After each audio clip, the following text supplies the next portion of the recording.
What's up, guys, and welcome back to episode 3 of my Build It, Tune It, Race It series. Here we are back again at Catalunya National Circuit in the Mercedes. If this is the first video you watched, just check out my other 2 videos and you'll be able to build the car and put the first bit of tuning onto it and get to where we are now. So if you haven't watched the first 2, head back and watch them and then come back to this one. But for those of you that have seen my other one, we'll get on to the next stage we're going to cover in the build and tuned. So we've changed a few things. I haven't changed anything on it since the last video, so it's all exactly the same. And then what we're going to look at today is we're going to look at suspension. So we've seen how the car handles overall on the previous 2 videos, suspension wise. So what I'm going to do today is just show you the differences and what you can do to try and work out where you want to set the base settings. I mean, that's where it is at the moment. That's the stock setting once we put the suspension on, but we need to work out if we need it stiffer or we need it softer. So the way we can do that, the way it's probably easier if you want to just test it out, is go to the extremes, and it's something that I usually do. So with the suspension, for instance, so it's at 684 front now. So if we take it all the way down, so 684, so we'll take it down to 384, so we'll take 300 off, so now we've got it fairly soft, and then we'll take 300 off that one as well, so that's 367, and hopefully it should be around the same sort of setup as it was before. 367, yeah, so you can see the difference between the front and the rear suspension is pretty much the same. It's just that the suspension is a lot softer. So we'll test that out, and all we'll do is we'll just drive around and we'll see and try and remember how the car handles regarding turning and how we exit the corner, and just generally how the car handles around the corners with soft suspension. So we'll give it a run.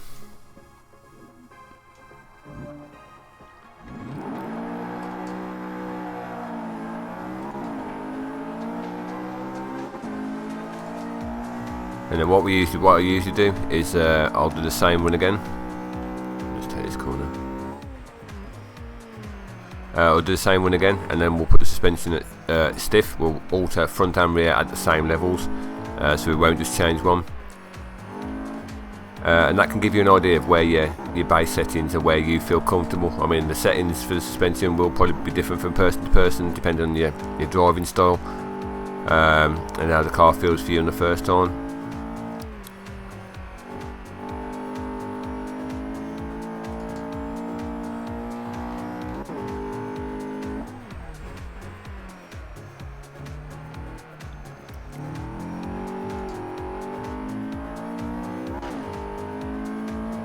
So for me, turning wise, it doesn't seem too bad turning. We're getting the power pretty soon coming out the corners, and doesn't seem to have a problem whatsoever. It all seems fairly controlled, fairly easy to drive. It's perhaps not that responsive. Not that responsive. It could be more responsive. I'm just sliding a little bit around there. So what I'll usually do is I'll do a few laps with that and just see how it feels, get used to it, and then we'll go back to the tuning setup again, and we'll see what difference it has if we increase it. So it was 384, so we'll make it quite stiff now as well. So we'll go to 984, is going to be too much? Yeah, we'll go to 884.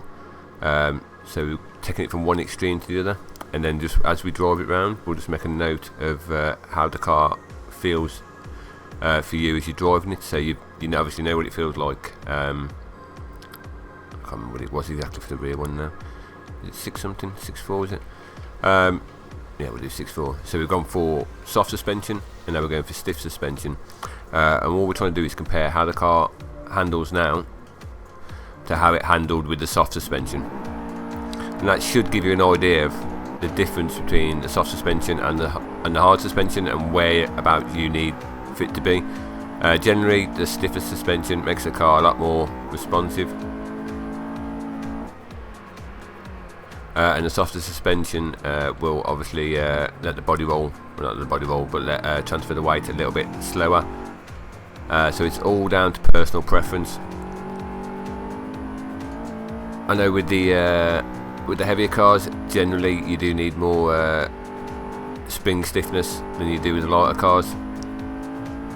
I mean, this feels pretty damn good with the stiff suspension on. Doesn't feel too bad. Could perhaps drop it down a little bit. And one thing to note as well, when you look at the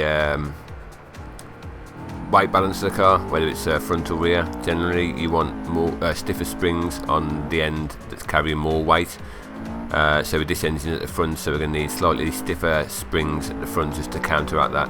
I'm not too sure what the weight differential or the weight split was on this one. I didn't check before I started, but you can see when it was base set up with the suspension, how it was got stiffer suspension on the front.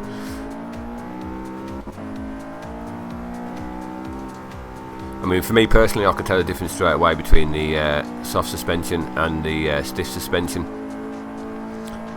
And it's just really how you like your car to handle, whether you like them like ultra responsive and better with stiff springs or soft springs, and it's just alternate from there really. I mean, it's the ideal situation, because I can, for like my building tunes, I'll tell you stick it at this suspension and then stick it at the this for the rear, this for the front suspension and that for the rear suspension. But that's why I show you as well, so you guys can go in and just alter it if you want. Because obviously not everybody's tune is perfect for everybody. These ones are just suited for me.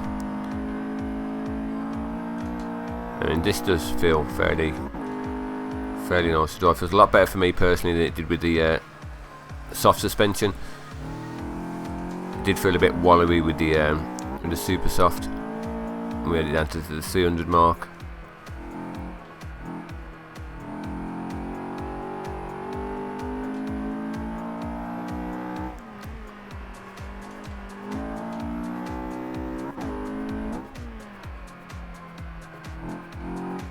Jumping the curbs, a little bit of curbs unsettling it, but we'll cover that in the damper section.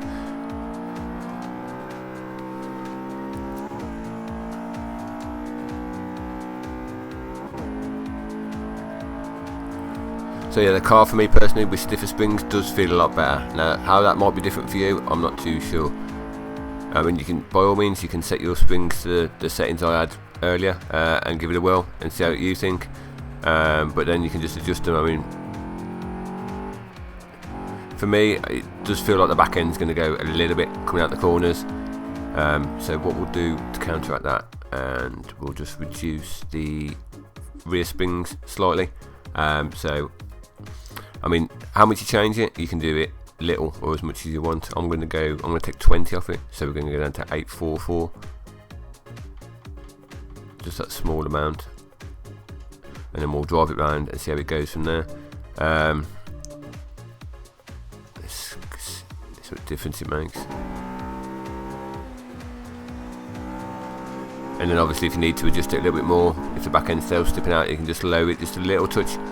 Or if you feel you're getting understeer, I mean there's many things that affect understeer, but from a suspension wise, if you feel like you're getting understeer, you can either A, increase the rear slightly, or then decrease the front. But usually you change the area where you've got the problem. So if the back's stepping out, then you'll affect the back. You won't change the front suspension so that it counteracts the rear. So if you've got a problem at the back and the car's sliding out backwards, change the rear suspension, and if it's understeering, then change the front. Don't do the revert. Don't do the rear suspension to fix the front and the front to fix the rear, if you get what I'm trying to say.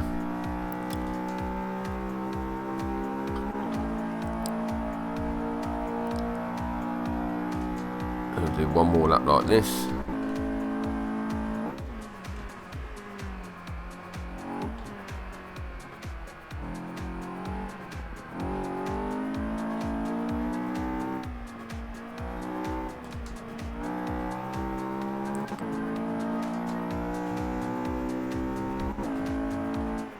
I mean, this car was fairly easy to drive in the first place, so we're not having to do any major challenges to overcome a massively understeering or oversteering car. So this one is probably a good example to use, because you can just fine tune it, and you can even little changes sometimes you'll see you'll gain a lot of time in your lap times.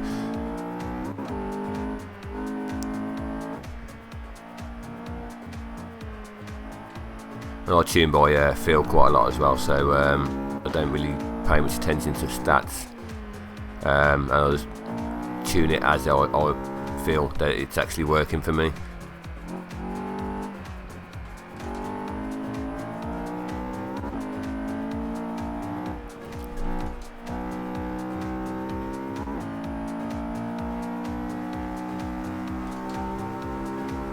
We're at 20.508. I can't actually remember what the time we got on the last one was, so I'm not too sure if that's faster or slower.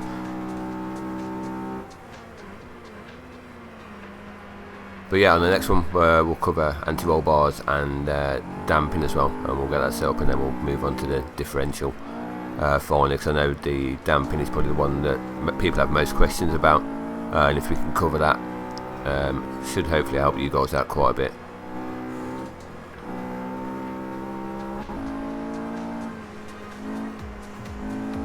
So we've got a car that handles fairly well now.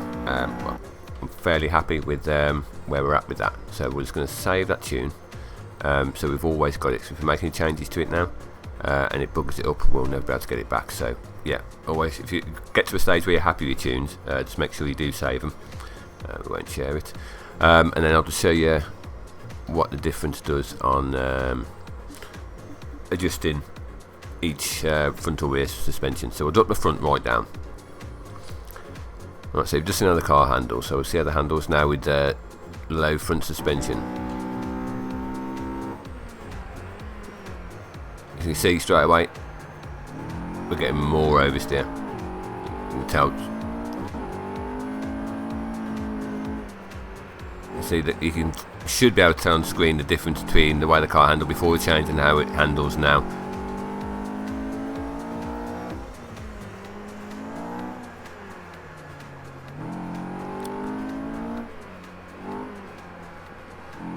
So yeah, you can see the back end stepping out quite a bit there, and that's because the front's actually too low. So where you might think that the problem is at the rear, the problem's actually at the front, with the suspension being too low. So we'll reset that back to what it roughly was. I think that's where it roughly was, and then I'll show you. We'll reduce the rear suspension all the way down as well, and we'll show you what impact that has. So basically, if you've got the front suspension lower than the rear suspension, it will promote oversteer, and this should hopefully show you the opposite. We'll get down this straight and run the next lap, and we can show you that again. So this should promote understeer as well as we're in the corners. So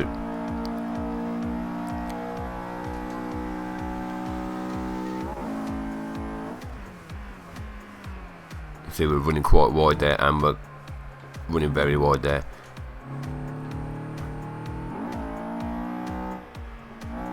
So you can see, as we had it set up originally, it was actually taking that corner quite nicely, and this will probably be another good example as well.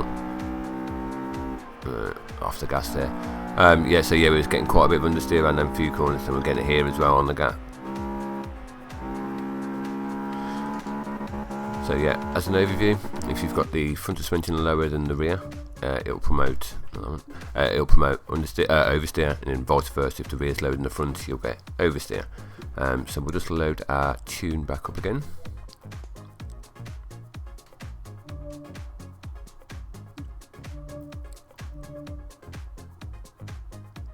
Why is that going to cost me 2,000 credits when it's my own tune? Okay, not too sure why. That's because it should be everything that's on the car. Okay, that's a bit of a weird glitch I haven't come across before. Hopefully it hasn't changed anything on the build. I wouldn't have thought so. All the settings look pretty much the same as well. Yeah, cool. Right, so what I'm going to do now is, when I added these settings originally, it did feel a touch bit of understeer, so I'm just going to reduce the front suspension down just a little bit. I mean, it looks virtually nothing on them bars, and then see what effect it has.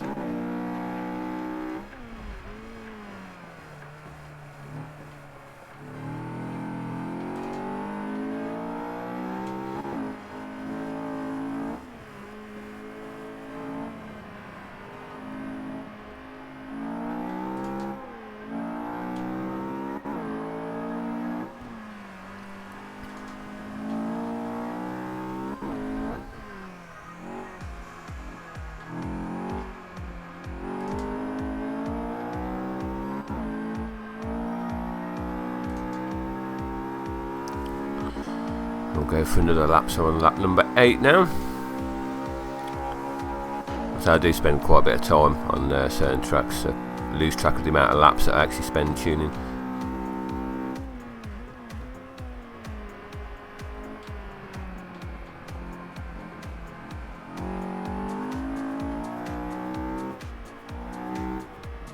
So back and slightly going again then, which it didn't happen before, so we'll just go back into the tune setup again, and then what we'll do is we'll add a little bit more back onto them. So only little subtle changes, but just trying to dial it in to get it exactly where you want it.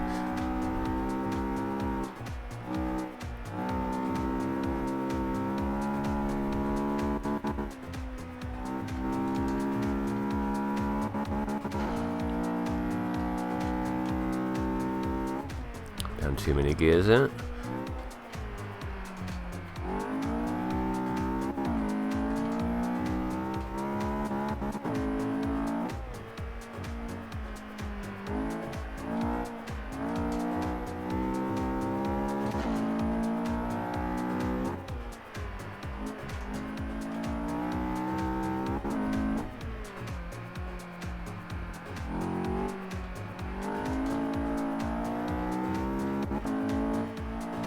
I mean, for me personally, that feels pretty good suspension wise, but I'll be quite interested to hear how you guys go away and just alter the suspension, go from one extreme to the other, so take them all the way to the minimum, well, all the way to the minimum, but take them fairly low, and then test the car out, and then take them all the way to the top end, so make them really, really stiff, and then test it out, and then just move them both together until you keep the distance between the front and the rear suspension the same, and then just increase the stiffness in both of them, or reduce the stiffness in both of them, till you're at a point where the car doesn't feel too unresponsive or too twitchy, and then you can adjust the front and the rear ones independently, depending if you want a bit more oversteer or if you want a bit more understeer, and just get it dialed in. So yeah, that's a little task for you guys to do. If you go away, do the same thing, and maybe just leave it in the comments below, and let me know what you set your suspension settings at, and whether yours was stiffer than mine or a lot softer than mine. I mean, this is just for one track, so I'm not too sure how this car will handle on a different track, but I guess we can try that out at the end. So yeah, so I'm just going to do the suspension today, because otherwise we're on about 15 minutes now, and it will take quite a while. So the next ones I'll do anti-roll bars and bump settings and rebound, and then hopefully we should be able to get this car really dialed in. I think our fastest one today we've done so far is a 120.2, so I'm not too sure what that was compared to what we did last time, but once we make the changes to the anti-roll bars and the bump and damping, it should hopefully improve the car a little bit to get us into the 19s, which will be nice.